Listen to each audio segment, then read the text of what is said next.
Sekitar tahun lalu ya. Ya. Aku tuh ngawas ya, melakukan quality control di satu rumah yang kamar tidurnya itu ukuran 2 kali lapangan badminton. 2 kali lapangan badminton, kamar tidur. Wah, pengen guling-guling ya gitu kan? Iya. Guling-guling, aku tidur Seukuran atau ya, gitu. Iya, sama ukurannya ya dengan 2 kali rumah KPR yang tipe 36. Kamar tidur. Kamar doang. tidur, iya. Oke. Itu oke lah. Itu yang saya dapati, ada satu kamar tidur sebesar itu. Tapi kalau kemudian pas aku tahu motifnya, kenapa sih dia itu membuat kamar tidur sebesar itu? Ternyata motifnya apa, Cok? Agar aku itu bisa main sama cucu-cucuku.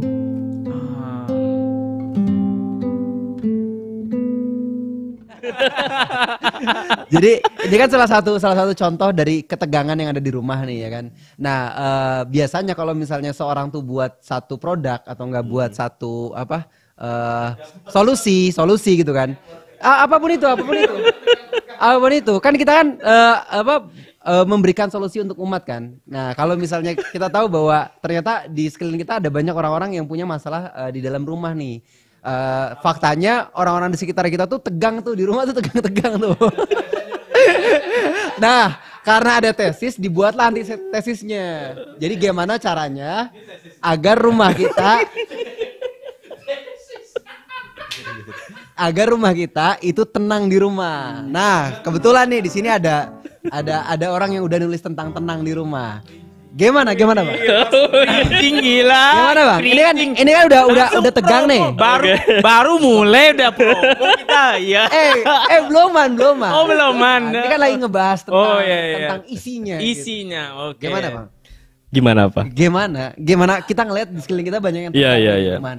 Nah antum tuh Tegang juga nggak di rumah? antum tuh buat satu karya tentang tenang di rumah itu maksudnya apa? Emang antum udah tenang gitu? Punya hak gitu legitimasi untuk bilang Aji. Parah ini. Gimana? Iya. Baik, aduh, aku dari tadi nyamain frekuensi sebetulnya. Oh. Kelihatan dia jarang ngobrol sama kita, guys. Iya, makanya. Iya, ngobrol sama klien mulu. Iya, jadi sebetulnya tenang di rumah itu kan lahirnya dari obrolan sama Ustadz Felix sebetulnya. Karena kan tahun kemarin kita tuh sama-sama pindah ya. Aku dari Semarang ke Bogor, Ustadz Felix kan dari mana tuh? Jakarta ya. Jakarta ke Bogor. Kita ngobrol banyak tentang rumah gitu loh. Kebetulan kan aku tukang bangunan ya. Jadi ya banyak ngobrol soal itu. Kok kesel dengarnya? Lanjut. Iya. Dan dari situ banyak insight sebetulnya ya terkait dengan rumah ya. Apalagi sekarang itu kan rumah itu jadi bahasan yang sebetulnya penting, tapi banyak yang pertama nggak punya. Tapi memang apakah punya itu juga satu masalah gitu atau satu tidak masalah gitu? Antum paling relate yang mana ya? Maksudnya? Pertama tadi nggak punya rumah maksudnya. Iya. Aku belum punya rumah memang. Belum punya. Iya. Kontrak. Jadi problem hunian itu kan satu problem besar sebetulnya. Ya. Masalahnya kan manusia itu sepanjang peradaban itu kan butuh satu ruang. Ruang itu kan satu hal yang menemani perjalanan hidup manusia lah ya. Contoh sederhananya apa? Orang-orang besar itu hampir lahir dari satu ruang tertentu gitu. Ya. Bahkan kalau kita lihat agama Islam itu kan lahir dari mana? Dari gua. Gua itu apa? Satu ruang gitu. Manusia itu pada prinsipnya yaitu butuh ruang. Cuman hari ini kan yang pertama ruang itu agak susah tuh dimaknai gitu. Karena kita itu hadir dengan banyak stimulus yang membuat kita itu yang nggak sadar ada di rumah, ada di satu ruang. Nah, yang kedua, ketika kita udah punya, ya, kadang kita itu juga susah untuk ngerasa bersyukur ya, untuk ngerasa kemudian kita memiliki rumah itu, lalu kita produktif di situ. Ya, itu problem-problem mendasar sebetulnya. Yang itu lahir dari kondisi kita yang hari ini tuh dirangsang dengan konten-konten yang membuat kita tuh banyak nggak sadar. Ya kan gitu ya. Ya. Kunci dari ketenangan itu kan salah satunya kesadaran. Sementara kita hari ini hidup dengan hal-hal yang membuat kita banyak nggak sadar. Contohnya misalkan otomasi ya, otomasi banyak hal yang yang membuat kita pada saat di rumah itu ya apa istilahnya tegang. bukan tegang, nggak sadar gitu loh, nggak sadar. Karena kesadaran itu butuh apa ya, butuh pencerapan banyak indera gitu. Sementara kalau otomasi itu menjadi kurang bisa menimbulkan kesadaran. Atau rangsangan hari ini yang membuat kita itu agak susah memaknai rumah sebetulnya. Atau rangsangan apa? Iya, rangsangan konten-konten misalkan. konten-konten. Gue nanya. Iya, konten-konten di sosial media itu membuat kita itu ketika kita pun udah punya ya, kita ngerasa kurang gitu. Antum ngerasa kurang? Jujur ya, dulu ya ketika pertama kali pindah, problem itu sebenarnya bukan yang aku rasain ya. Aku tuh kurang Maaf ya krim. guys, ini kru juga parah. Mereka nggak punya mikrofon tapi nyeletuknya lucu. Parah, maaf ya. Sorry. Itu orangnya kalau dikasih mic malah nggak bunyi.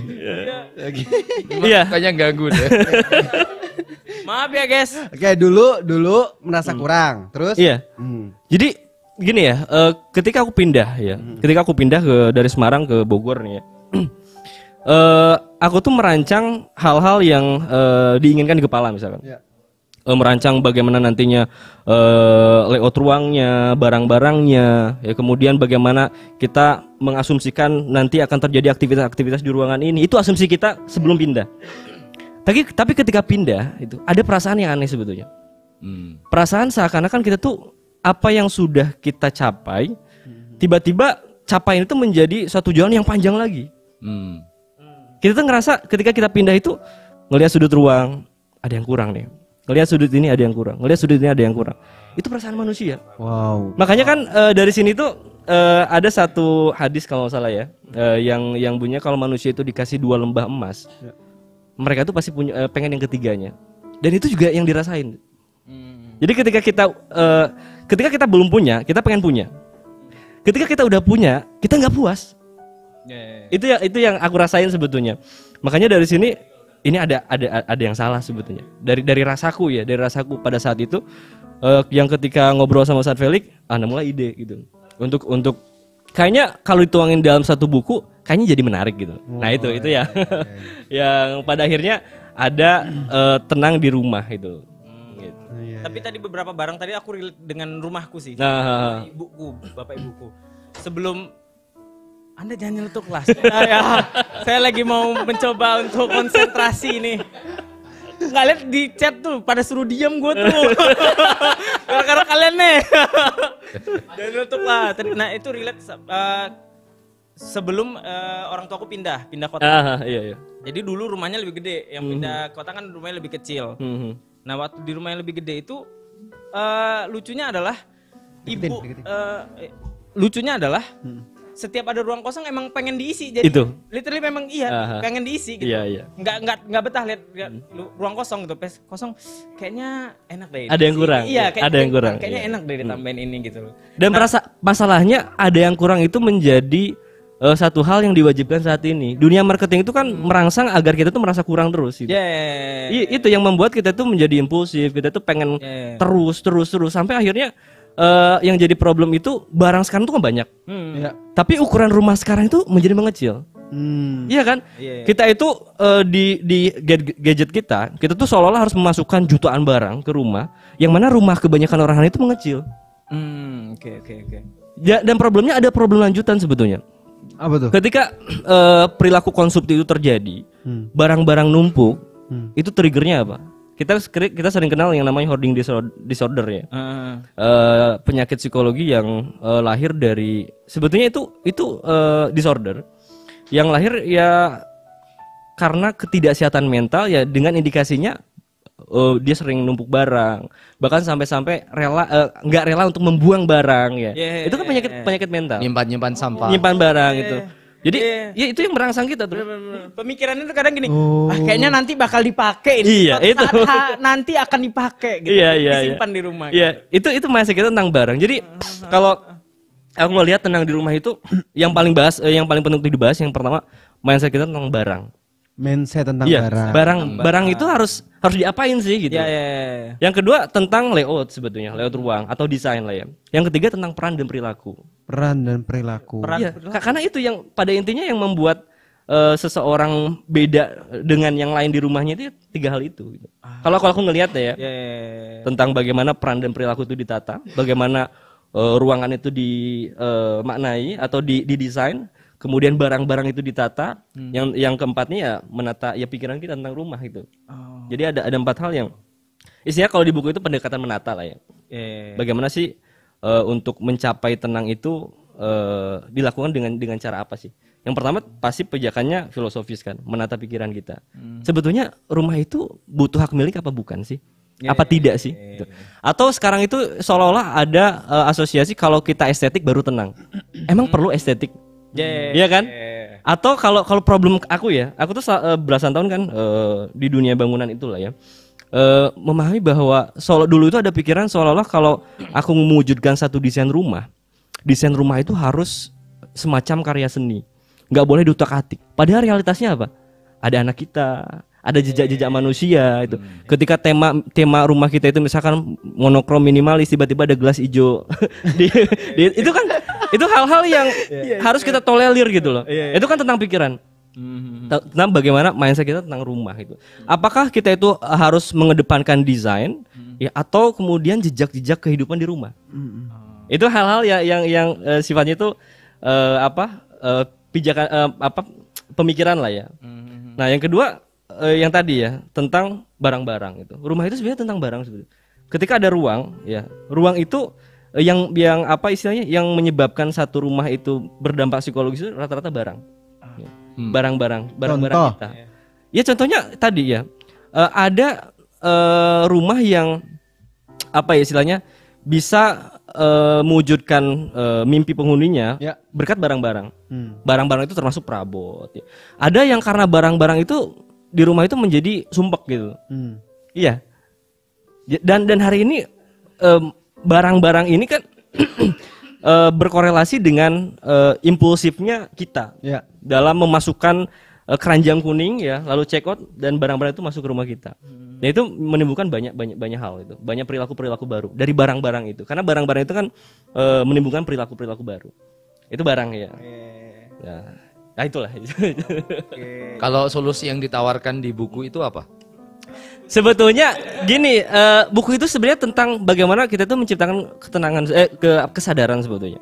Kesadaran tentang rumah, bahwa sebetulnya rumah itu tidak hanya untuk seseorang ayah itu kemudian menutup atau menyembunyikan teriakan pada anaknya, atau rumah itu tidak hanya dimaknai sebagai gudang ya yang untuk menimbun hasrat belanja kita yang gila gitu loh. Tapi rumah itu ada di luar itu gitu loh. Masalahnya rumah itu tidak hanya sebatas tadi ya, tapi orang-orang besar pernah berpikir nggak sih orang-orang besar bagaimana kalau kita pikirin orang-orang besar nggak pulang ke rumah gitu? Iya, karena gini, kalau aku tuh ngelihat di orang-orang besar gitu, dia itu punya beberapa layer. Ada yang namanya layer public life dia itu, dia terkenal, dia menjadi pakar, dia menjadi hebat, dia digemari banyak orang. Tapi di situ itu kan dibangun dari private life dia. Ada public life, ada private life, dan ada secret life. Kehidupan pribadi, kehidupan rahasia. Pertanyaannya kehidupan pribadi dan kehidupan rahasia itu dibangun di mana? Butuh ruang apa enggak? Itu. Dan rata-rata sebetulnya orang-orang besar itu mereka itu punya rahasia di rumah-rumah mereka. Selalu punya rahasia. Bahkan misalkan gudang rahasia gitu kan. Pencet keluar jet gitu kan. Kayak spy gitu. Film-film gitu sih. Tahu-tahu lemari bukunya kebuka gitu ya. Wah, ruangan baru. Bukan itu. Iya, jadi gitu ya, guys. Iya, orang-orang besar yang kita lihat di layar kaca, yang kita kagumi lewat karyanya, itu kan kehidupan publik dia, public life dia. Tapi kadang kita tuh nggak sadar bahwa mereka itu juga punya private life dan juga secret life. Private life itu kehidupan pribadi dia, ya. Dan secret life itu kehidupan dirinya dengan dirinya sendiri gitu, bahkan dengan Tuhannya. Itu kan secret life. Hal yang paling rahasia. Pertanyaannya yang kadang kita lupa itu dilakukan di mana, ya? Atau itu disembunyikan di mana kehidupan private dan secret life itu? Dan itu butuh ruang, selalu butuh ruang. Raudhah itu ruang apa bukan? Ruang. Gua Hiro itu ruang apa bukan? Ruang juga itu. Manusia itu, butuh space. Ya. Nah, space itu yang kadang hari ini nggak kita maknai. Wow. Bahkan dari space itu banyak orang-orang besar yang melahirkan habit-habit baru. Jadi ada hal menarik sebetulnya terkait dengan space itu yang paling mendasar, yang paling simpel aja. Misalkan di bukunya Fumio Sasaki itu ada juara dunia itu yang lahir itu karena ruang yang simpel gitu. Setiap dia bangun tidur, dia kemudian melihat meja kecilnya yang rapi. Dari meja kecilnya itu dia ke-trigger untuk terus membaca, untuk terus belajar. Dari aktivitas itu terbangun habit dia dan pada akhirnya dia menjadi besar gitu. Wow. Itu salah satunya korelasinya antara ruang dan juga habit. Wow. Ya itu kan banyak kan, kayak misalkan Google apa semua berawal dari ruang, dari garasi. Dari garasi itu ruang. Apple juga kayak gitu dia dari garasi. Jadi intinya sebetulnya hari ini salah satu pemicu dari ketegangan di rumah tangga atau bukan di rumah itu karena ketidaksadaran tentang rumah itu. Nah, menarik itu. Iya. Ada nggak korelasi ruangan di rumah misalnya dengan interaksi suami dengan istri? Ada. Suasana hati suami dengan istri ada ya? Ada.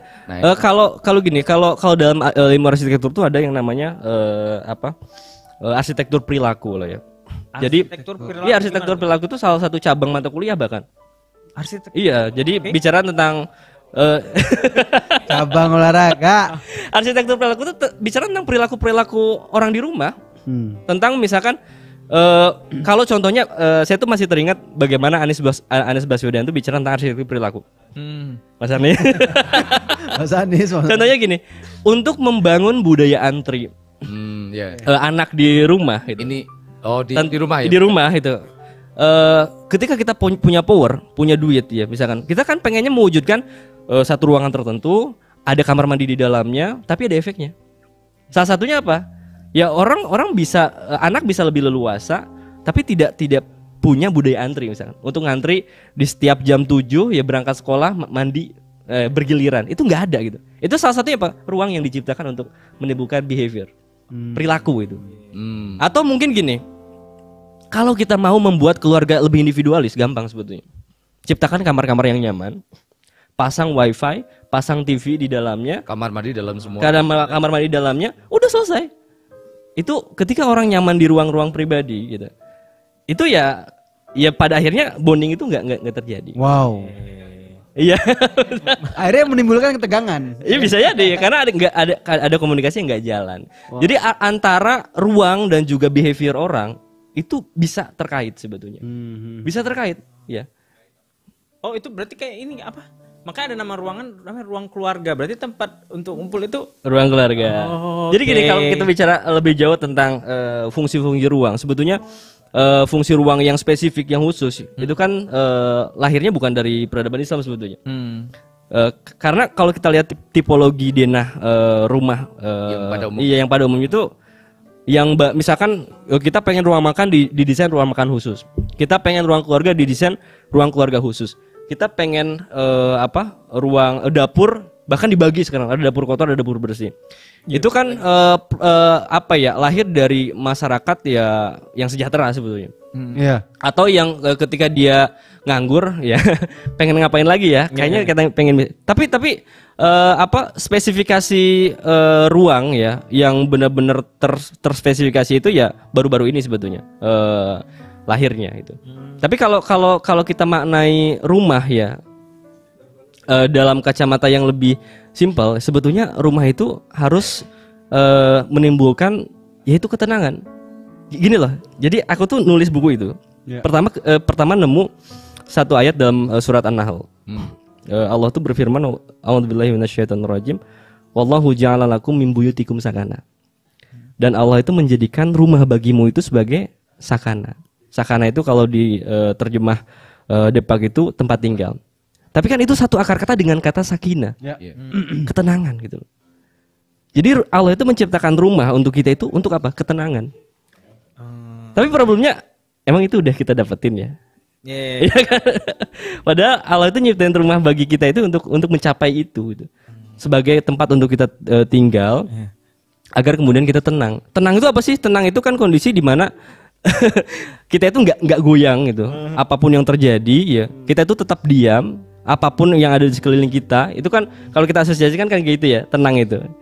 Nah, problemnya kita itu bisa nggak sih mencapai itu? Masalahnya di rumah pun kita tuh terdistraksi. Iya, di rumah pun kita tuh ada banyak gangguan itu. Di rumah pun kita tidak bisa mencapai goals kita.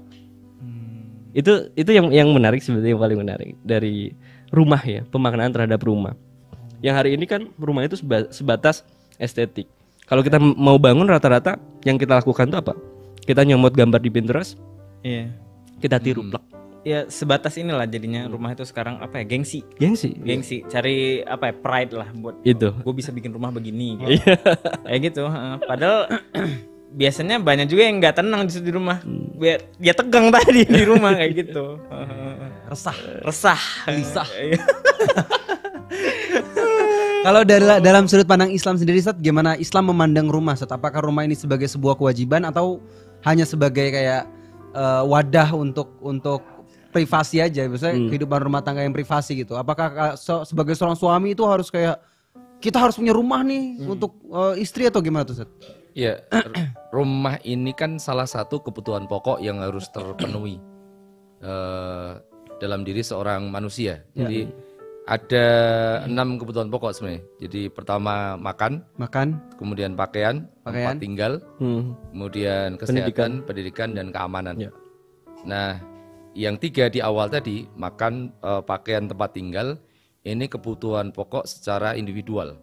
Nah, kalau kesehatan, pendidikan sama keamanan ini kebutuhan pokok secara masyarakat, ya lebih luas dan bersama-sama. Ya. Nah, yang 3 di awal salah satunya kan rumah.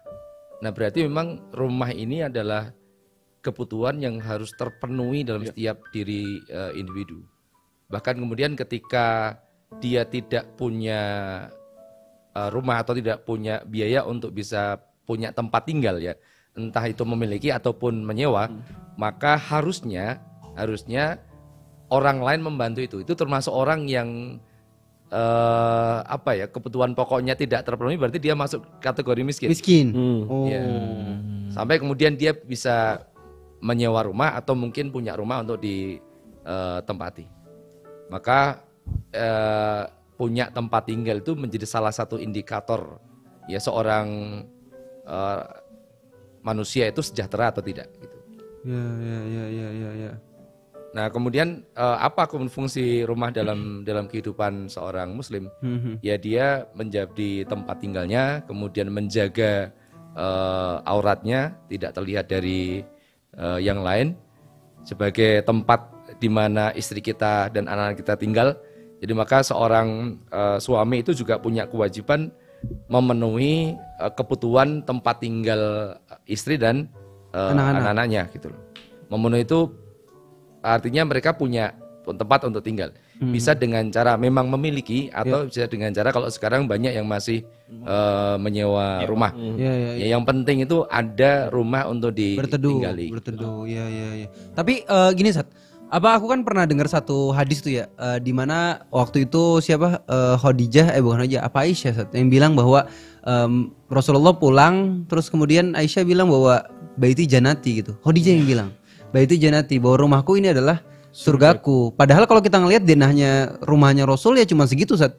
Kok bisa gitu, maksudnya iya cuma kotak di bagian antara ruang depan ya, dengan kamar. Kok bisa Rasul tuh dimaknai surga. Itu kenapa bisa gitu, Sat? Ya, sebenarnya kan kalau tadi kan bicara rumah secara fisik. Ya, memang seperti itu kebutuhannya. Yang kedua, bicara rumah ini menjadi sebuah suasana keluarga kan, bahwa memang tergantung bagaimana suasana keluarga ini dibangun, bukan tergantung bagaimana besar dan kecil rumahnya. Ada kalanya justru rumah yang kecil itu membuat interaksi antar individu menjadi lebih dekat. Tapi ada kalanya juga kalau interaksinya salah menjadi orang lebih cepat emosi kan. Itu lagi lebih cepat tegang. Ya lu lagi keluar kamar ya. Kan masalahnya bukan pada besar dan kecilnya rumah. Tapi masalahnya ada pada bagaimana interaksi antar individu tadi. Ketika kita itu sudah berhasil menjaga hubungan anggota keluarga tadi dengan bagus, ya insya Allah suasana rumah itu menjadi seperti tadi, baiti jannati gitu. Betul, nyambung besar kecil sebetulnya. secara teori manusia itu akan lebih mudah untuk membesarkan rumah dibandingkan dengan mengecilkan rumah. Wow. Iya, serius. Gitu ya. Iya. Jadi gini, manusia itu kan punya keinginan, punya. Kalau ada kemampuan ya. Itu. Iya. Jadi ceritanya gini. Ya ini juga aku ceritain ya. Sekitar tahun lalu ya. Aku tuh ngawas ya, melakukan quality control di satu rumah yang kamar tidurnya itu ukuran 2 kali lapangan badminton. 2 kali lapangan badminton, kamar tidur. Wah, pengen guling-guling ya gitu kan? Guling-guling aku tidur. Seukuran atau ya, gitu. Iya, sama ukurannya ya dengan 2 kali rumah KPR yang tipe 36. Kamar tidur. Iya. Oke. Itu oke lah. Itu yang saya dapati, ada satu kamar tidur sebesar itu. Tapi kalau kemudian pas aku tahu motifnya, kenapa sih dia itu membuat kamar tidur sebesar itu? Ternyata motifnya apa, Jo? Agar aku itu bisa main sama cucu-cucuku. Oke, itu motif lah ya. Oke, bisa kita nilai. Tapi ketika aku ngelihat antara motif dia dengan kondisi di situ, jadi kamar tidurnya itu banyak kaca. Ya, terdisplay barang-barang yang mewah gitu loh. Brand-brand luar negeri gitu. Iya. Masuk akal nggak sih itu? Iya. Justru malah serem kan kalau dibawa cucunya ke situ gitu loh dengan barang-barang yang paling berharga buat dia gitu loh. Udah gedenya 2 kali lapangan, pinggir kaca semua. Lebih luas lagi ya. dan itu kan apa istilahnya terkait dengan motif manusia, bahwa manusia itu ketika dia punya power, ya, dia itu bisa menciptakan keinginan-keinginan baru yang membuat kadang ya rumah seukuran 2 lapangan badminton itu bisa jadi masih kurang. Ketika apa? Ketika dia punya power dan dia itu punya akal pikiran. Ya, akal pikiran itu bisa mengkonstruksi banyak keinginan-keinginan ya yang ada di luar ya, kemudian dia asosiasikan, ini mimpi gua nih, masukin ke kamar dia, masukin ke ruangan dia, sehingga manusia itu pada akhirnya tadi itu lebih mudah membesarkan ruang dibandingkan mengecilkan ruang. Itu secara teori kan kayak gitu ya. Dan coba kamar tidur dengan seukuran 2 kali lapangan badminton itu bagi orang manapun tuh luas sebetulnya. Luas banget itu. Iya, itu luas banget. Maksudnya untuk lu ngapain gitu? Lu mau ngapain sih di kamar gitu? Iya. Tapi kan manusia tuh bisa mengkonstruksi keinginan-keinginan baru di ruangan itu. Nah, itu dan itu ya terkait dengan itu. Kemampuan manusia untuk mencipta. Ya kalau dalam bahasa kita tuh ya manusia itu kan punya nafsu gitu. Ya, itu kayak teori yang ini tuh yang segitiga Abraham Maslow itu. Abraham Maslow itu ya. Kita kan selalu pengen Hierarchy terus of kan. need. Iya. Itu terkait dengan ya besar kecil. Jadi manusia itu pada akhirnya lebih mudah untuk membesarkan ruang dibandingkan mengecilkan. Karena mengecilkan itu butuh mengeliminasi. Bahkan bicara tentang aspek yang paling mendasar. Decluttering ya. Kalau salah satu barang. Iya. Kalau tadi Ustadz Hidayat tuh bilang bahwa ternyata rumah itu bisa jadi surga, itu bukan ngomong tentang masalah fisik, tapi masalah non fisik.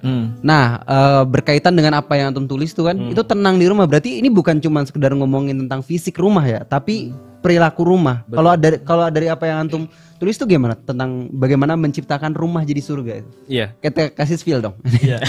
Jadi kan pada akhirnya sebetulnya tenang di rumah itu kan bisa kita maknai sebetulnya holistik. Kita nggak bisa mengesampingkan satu hal dengan hal yang lain itu. Apakah fisik doang atau non fisik doang. Kalau aku ngelihat ada korelasi, banyak korelasinya.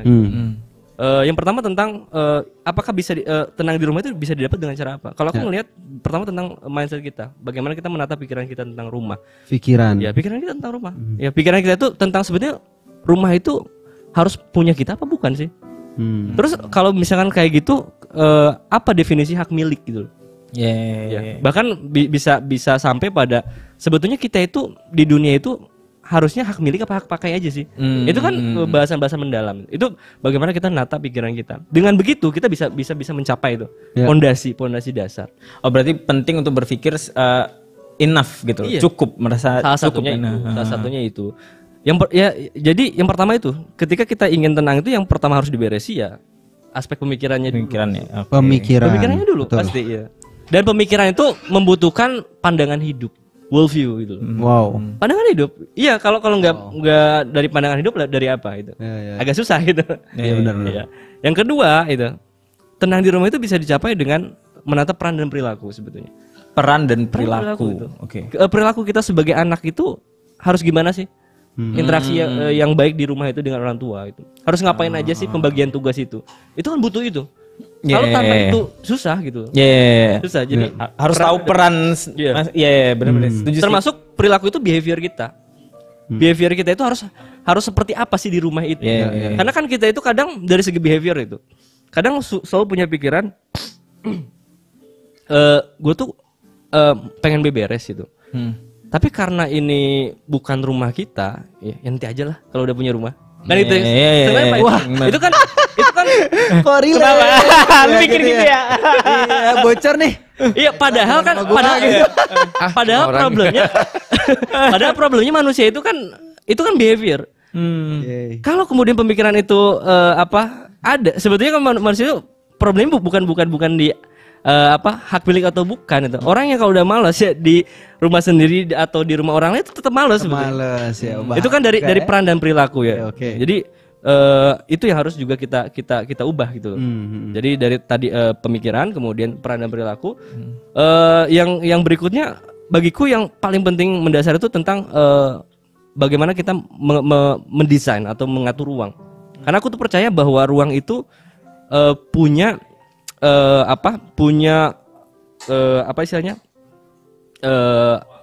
kekuatan untuk membangun behavior. Ruang itu punya kekuatan membangun behavior. Contohnya gini, dulu itu ketika aku mulai bikin konten, yang aku lakuin itu apa? Mendesain ruang. Ketika misalkan aku baru bikin konten TikTok, yang pertama aku lakuin tuh menata ruangku. Bagaimana agar dari ketika aku masuk satu ruangan itu bisa ke-trigger untuk melakukan sesuatu. Mendesain istilahnya kayak ruang kerja, membuat ruang sendiri khusus untuk apa tujuannya gitu ya. Betul. Dan itu kalau dalam istilah habit itu cue, menghadirkan cue. Trigger lah ya. Nah itu mendesain ruang itu, karena ruang itu bisa menciptakan apapun. Kita bisa bahkan kalau aku dibicara di desain ya, kita tuh bisa merangsang orang untuk sedih loh dalam satu ruangan. Bisa merasa orang menjadi gembira loh dalam satu ruangan. Dari bentuknya, dari warnanya, semuanya. Dari aroma ruangannya. Dari aroma ruangannya membuat indera kita tuh dirangsang semuanya. Itu bagiku penting gitu. Antum mau dirangsang kayak apa kalau masuk ruangan?